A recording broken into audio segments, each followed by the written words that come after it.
Surprise!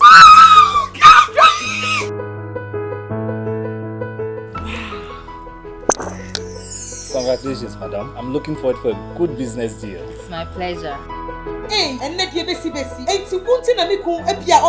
Excuse me, madam. I am a business partner. Mami ke bibin cho. Tinatet venike no. Se wo yusu a esiesie ho e ma ho ye kama, e ma wo ye obe mua.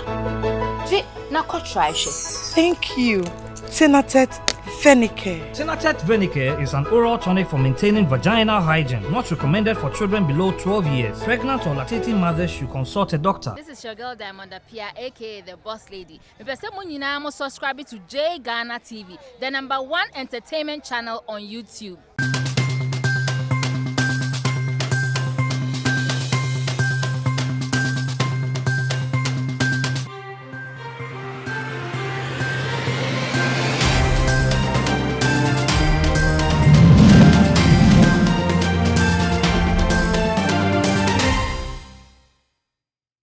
Lovelies, J Ghana TV. Me will be a crab sonko said, "We new beer."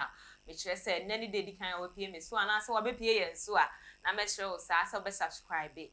Like it, share what in the comment, mammy sa pepe.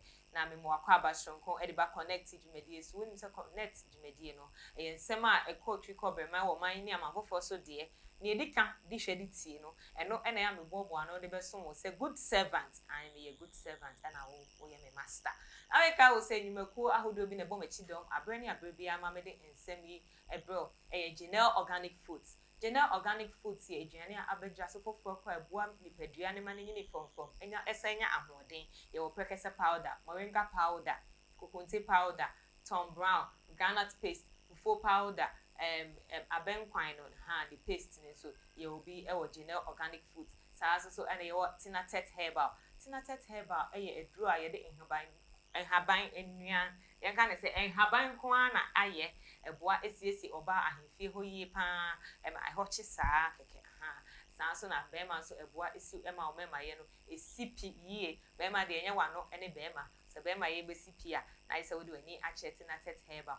So and all Glit and Glow skincare. Glit and Glow skincare. A boss yes, with dear no, I bring a baby American, and they be answer me because work as answer with your whole year and strength to one.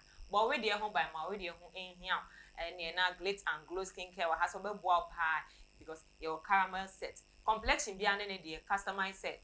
Half cast. And then I will pay 18 ring I will pay on for any extra Glit and Glow for a catchy. And then I'm just for a daughter of the airways, Tima Classic, which I'm Hosima.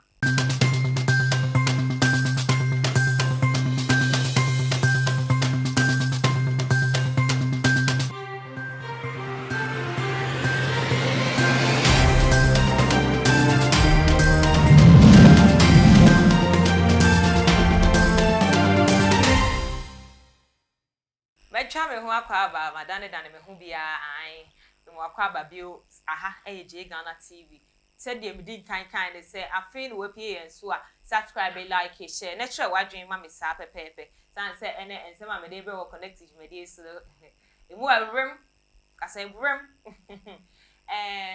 what is it connected me dey e se ba e coach ko ma dey di shedi tie di ka na me dey be abre bia na and some ne de or software bi na ne ho abe na asem abeto manim software no asem aba abeto manim or software bi a friend Reverend Michael so or Asare a friend Perez Chapel me so the only say asem no kra wo na meka de mate na meka ne hu na meka ne mi de minim no kra na ye ka wo J Ghana TV no me no kra kwa na de bia me didi mi juma Reverend Michael so what a man ewo aboko bi on the Perez Chapel Asare no ano and then ababa will be a bisa compensation. In fact bisa say yen ware no so and I was say also for no de sepata no 1 year enfama no and they saying ababa we ete ho one boyfriend say ni kunu enete ena ni kunu ne ko Asare and bi okọ Reverend Michael on ne ye na sorry ba ena eja on wakọ Asare ho no de akoto so for nanim say ababa wa menete ho ni na nyinsen ya bam ababa no me don ye pa ana sa oni masofofo ye na o se fa ne be kire me enti wo de ababa oni koduru ho no so for isha ababa isa na o se mama you are far in fact far away from God I say, menya me de na near me do a chin so. Or I mean, share video in the Emra. Reverend Michael Soso. Wabuana Soriba Frank Abiti. Ama mobumi kwa siya wa abrabuom. Nti mi wa ha awie ya me kama sem a demand compensation. Ana say obeware me aka na yere ho. Reverend Michael Soso free. Temai abokobi. Temai abokobi asori no wo. Temai oyarefa ntem ho. E wo yi. Na Flora echi. I invite me ni Frank Abiti. Abra amenyem me ba ya okita me 1 month. Ni say no ba e no kobo Frank so for na mane only pastor no amane so oni obi anyem e no so for ni so for no say ohia me enti ada ye koya na so for no asiniti ase abompa obo so mo ko so for na nim no wa bompa no wie ye no e no hwe manim a so you are far from God oni nyankopon temu wa pa ufie su nsanye excuse ye abra me ni Frank efrifie akọ Reverend Michael Soso how tema oyarefa back of Nat Flora echi ho ye de ani je na de frifie ba ye kodru ho a o make his comment no ma ye say me far from God me fie so nsanye me excuse you me twe me ho a oni no di nkomo no since then na me ni Frank crisis has started here issues there be troubles problem upon problem me nya asumdwe Frank obi a me na nanti for the past 8 years impo me na nanti by 4 years and so to ba abokobi o de pair nearby church ye oyarefa ho tema oyarefa ho a o start Asare no me na akodom ho Agyin Asare ho me na akọ invite me mama akọ ho pen wan hu fia nkopie another time was I invite me by 4 times wo Reverend Michael Soso ho another time was I inviting me by 4 times Reverend Michael Soso ho amama ko programs pray so for now who dey start to me so abompa who say abaya ya wo di hai we are far from God so for now who say me fie nye until say me benyem akola ya okita mi o say okobo ni so for Reverend Michael Soso amane si fra ono ni obi anyem o invite yen and so to me make his comment no since then manya asumdwe impokra no ni amedi kra yedin ni mama yedin de nam sa comment no nti ama se be just 4 months ni ana se 3 months ni ekopie mu adenta dofsu and so mo si on hwe akola na sa Frank pinima akola na aduane me de enka ho meti ha medidi a age me ko free amanfo niama age me gi bank loan asa me de ahwe me ho eso abra na me ni Frank ti the past 8 years yen call so for Reverend Michael Soso hono na niama antisa Frank yobi a oye madamfo o te se menua awusia se wa ho video no emu nse uti nsem ni ye esan de sofo ni ye ka wo oni ni boyfriend o se ni kunu no ekọ sofo no office omumba office ho no e na sofo ni ka kire ni se mami se ni me ho afa ho enti excuse ye nti wo excuse you omo no ensem ekọ so de wanti efri se wonyem obusumi baako ebesi se na e wo ho abofra ne de wanyina du no wo se wonte papa yinka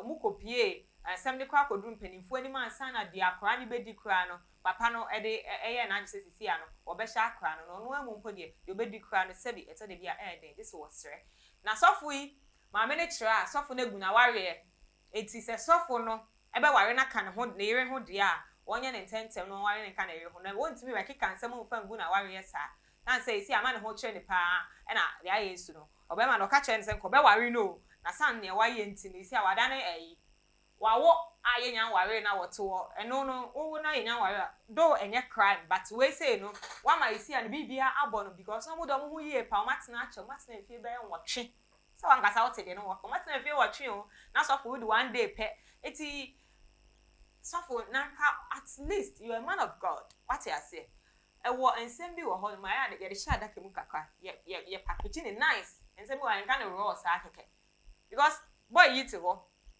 ena ma mi so ho ena o mo so nyame ayado no ma fa fruit ya na eba ne sa utimi kwakacha ye ne say we are far away from God like seriously it is awful aye de ma me no ase me kan twa wo say e bia be o kan one it is awful no your friend Reverend Michael Soso ono ena oda Perez Chapel Asare no ano wo tema abokobi na I me try aboko bi ya nkan aboko bi asem na making ono ene woda no tisisi ano so for mame so wote me kan de ya na idea na so for ubeja so for edi ba ko eba be ka ho sanse eno ena mame no o hihye tisi ya sanse so amompe sika pudo bi emfama no na na koma ento ne yim sanse wadi na wu enye sekan ye de sekan ato minimum kwan na ye awudie a so for no edi mame no o hye ne ho so a enhye ti na ode na sem abede ompanifo enne aha ena brebe ba kwan na me de ensem ni nyina aba na wie ye me kai wo se dwumeko a bom achi dom Kinaata herbal abua moba wo ma ye no esipie pa sanse na be ma ye no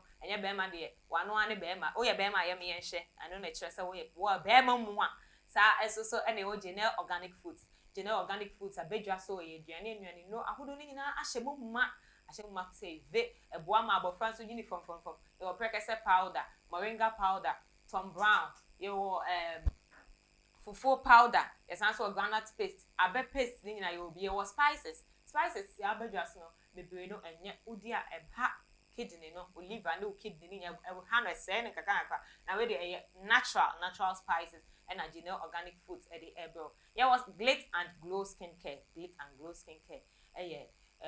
skincare bia adia abedwa so Glit and Glow skincare phobia ma bedwa man so foforo kram po mobo asiesie wedie no e ma ne toso na hana sa wo ye tuntum sa wo ye kokko complexion bia okita bia Glit and Glow skincare de ohia ne sa wo be send o mo picture o si mini mo hweme na monye ma adom ana monye memwa Glit and Glow acha ne bosome wedie ne de atete apansam kwa no ye we na skin repair skin inti asaya if wani enche baby if wani enche Glit and Glow skincare so on say na me Glit no omoana abrena bebia omo me niem fefe sa no isi ameme no me na so hwe mani anu mani ajuo me tim that's a Glit and Glow for ama menya fans pa ebusia edin ameje so no daughter of the airways Tema Classy me dia seda kese ema me cameraman my son na director Pilato and executive producer Santiago ebusia makra Sorry. Oh, Doc. Yes, and you walk, Doc. I want to know why you did. We must why she. I've said, you need to Yama. No, see the young cook. So, your stomach was up. Said the young. Had been so some account. And then crying. Meaning, said if you be forcing, I don't know. Test results natural say when you malaria when emoji. Yeah, 3D. Yes, malaria. Nani yem no so we no here. Kinaata tomac and Kinaata malake. Fama no nano ho betono.